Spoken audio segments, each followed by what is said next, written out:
Obviously, I learned everything I know about art and music in Kentucky growing up. The McIntosh family, my maiden name, lived in Monticello and then in Somerset, and the McIntoshes sang everywhere. I don't think there was a funeral or a graduation or 3 or 4 gathered together that the McIntoshes weren't in there singing.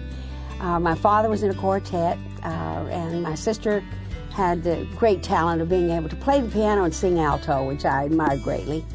But what I learned with the music in the hills and around me in Kentucky have stayed with me forever. But the best thing in the world that I think I did in all this singing was to sing with a band, Tinker Baggerly and his orchestra at the university, and I loved it. Oh my, I loved it. This wonderful idea of just standing there and hear that music rise behind you, no words can describe it. When I first ran for Congress in 1982, that night that I won, the room was full. It was just electric. 18 restaurants had given us food that day. Churches had opened their doors. And they didn't know me all that well, but they sure knew a lot about him. And we had won, and I turned to my husband and just suddenly said to him, all I ever wanted to do was be a blues singer.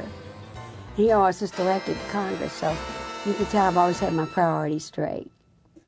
I've been chairing the Arts Caucus for a while. We've had some difficulty getting people much who wanted to. We went through a pretty hard time. We had literally people elected to Congress who came just simply to kill the National Endowment for the Arts.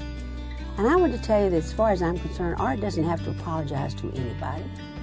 Art tells us who we were, who we are right now, and who we hope to be.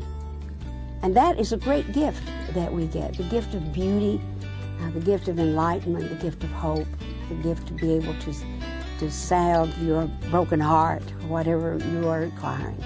Art can do that for you.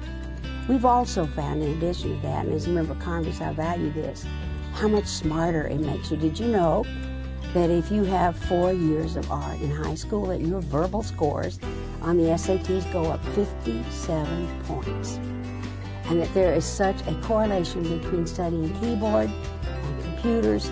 Westinghouse and all those major corporations have told me time and again that you really love to make sure that their people working for them have had musical training. Art is all around us.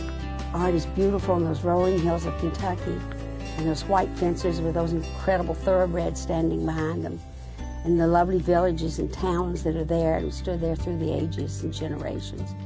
We live with it. We know the value of it. Thank you so very much for giving me this honor.